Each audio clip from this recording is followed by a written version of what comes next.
እሁድ ሰኔ 11 2009 ዓ.ም። አሁን መጽሐፉን ጽፎ ጨርሶታል። አሳትሞ ማከፋፈል ብቻ የቀረውን መጽሐፍ አሁን የቀረው መጽሐፉን ማሳተምና ማከፋፈል አይደለም። አሁን የቀረው መጽሐፉን ከጻፍኩ በኋላ ብሎ በይደር ያቆየውን ነገር ማድረግ ብቻ ነው።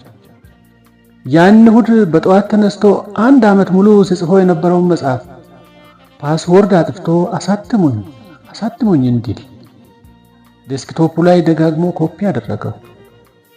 ዛሬ እሁድ ዓመቱን ሙሉ ያቀደውን ነገር ሊያደርግ ነው።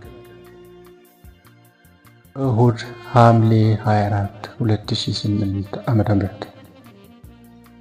ሰዎች ራሳቸውን እስከ ማጥፋት የሚያደርሳቸው ምክንያት ምን እንደሆነ ለማወቅ ብዙ ጊዜ ራሱን ጠይቋል። እንግዲህ ይህች የእሁድ ጠዋት ከነኛ ጊዜያት መካከል አይደለችም። እሁድ ክርስቲያኖች ተሰባስበው አምላካቸው እግዚአብሔርን የሚያመሰግኑባት ቀን፣ ከእምነቱ ፈቀቅ ያሉ ከእግዚአብሔር ምን ያክል እንደራቁ የሚያስቡባት ቀን። ለዚህ ወጣት እሁድ ለሌላው ሰው ካላት ትርጉም ለየት ያለ ትርጉም አላት። ያችን እሁድ ጠዋት እናቱ ተነስ፣ ተዘጋጅና ቸርች ሄድ ትለዋለች። ዛሬ አልሄድም ይላታል። ሌላ ቀን ፈቅዶ ሲሄድ እንደነበረ ሁሉ ወዴ ነው እንዴ የምትሄደው አለችው። ጎትተሽ ታደርሽኝ እንደሆነ እናያለን እንጂ እኔ በእግሬ አልሄድም እንዲህ እያለ ያለው ራሱን መሆኑን ይጠራጠራል። ቸርች የማይሄድ ልጅ ልጄ አይደለም። አሁን ከቸርች ስመለስ ከዚህ በታች ወጥተህ ጠብቀኝ እድና ከዛ የፈለክበት ነው። እኔ እንደውኩ ነግሬያችኋለሁ። ለእኔ ስትሉ ዶክተር ብትሆኑ፣ ፕሮፌሰር ብትሆኑ፣ ዲግሪ ላይ ዲግሪ ጭናችሁ ሀብት ብታካብቱ በእግዚአብሔር ቤት ውስጥ የማትኖሩ ከሆነ ያ ለእኔ ምን ነው?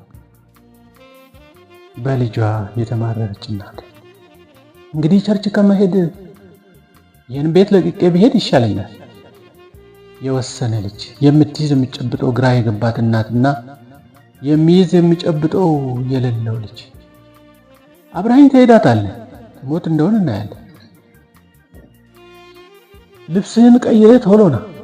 እናቱ እስክትዘጋጅ ድረስ ቶሎ ልብሱን ቀይሮ ወጣ።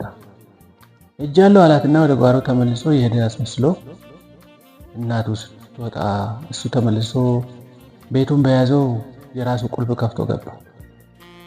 እስከ መቼ እንደዚህ እንደምኖር አያውቀውም። ሜይቢ እስከ ቀጣይ 30 ደቂቃዎች